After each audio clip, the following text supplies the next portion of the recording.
എന്നെ കുറിച്ച് തന്നെ എന്നെ പരിചയപ്പെടുത്തേണ്ട കാര്യമില്ല. എന്നാലും തുടക്കത്തിൽ രാജേഷ് പറഞ്ഞു ഞാൻ ഒരുപാട് സ്ട്രഗിളിലൂടെ വന്ന ആളാണെന്ന്. അത്തരം ഒരുപാട്, അത് സത്യമാണ്. അതിനെല്ലാം ഒരു ഫുൾഫിൽനെസ് കിട്ടുകയല്ലേ, നമുക്കൊരു തൃപ്തി കിട്ടുന്ന മൊമെന്റാണിത്. കാരണം എൻ്റെ ജീവിതത്തില് ഇത് സ്വപ്നമാണോ സത്യമാണോ എന്നൊക്കെ ചോദിച്ചു കഴിഞ്ഞാൽ അത് പറയാൻ എന്താ പറയാ, ഭയങ്കര ഭാഗ്യം. മണിസാറിന്റെ കൂടെ വർക്ക് ചെയ്യുന്നു, അതും മണിസാറും കമൽ സാറും വർക്ക് ചെയ്യുന്നു. കമൽ സാറിനെ ദൂരത്തുനിന്ന് കാണണമെന്ന് ആഗ്രഹിച്ചിട്ടുള്ള ആളാണ്.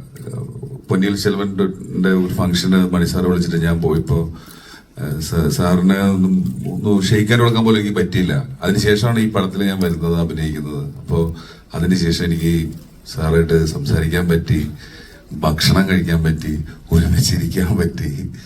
അത് എന്താ പറയാ, ഞാൻ നേരത്തെ പറഞ്ഞ ഒരു ഫുൾഫിൽനെസ് എന്ന് പറയില്ലേ, തൃപ്തി. എനിക്കൊരു തൃപ്തി തന്നതാണ് ഈ മൊമെന്റ്. ദൈവത്തിന് നന്ദി.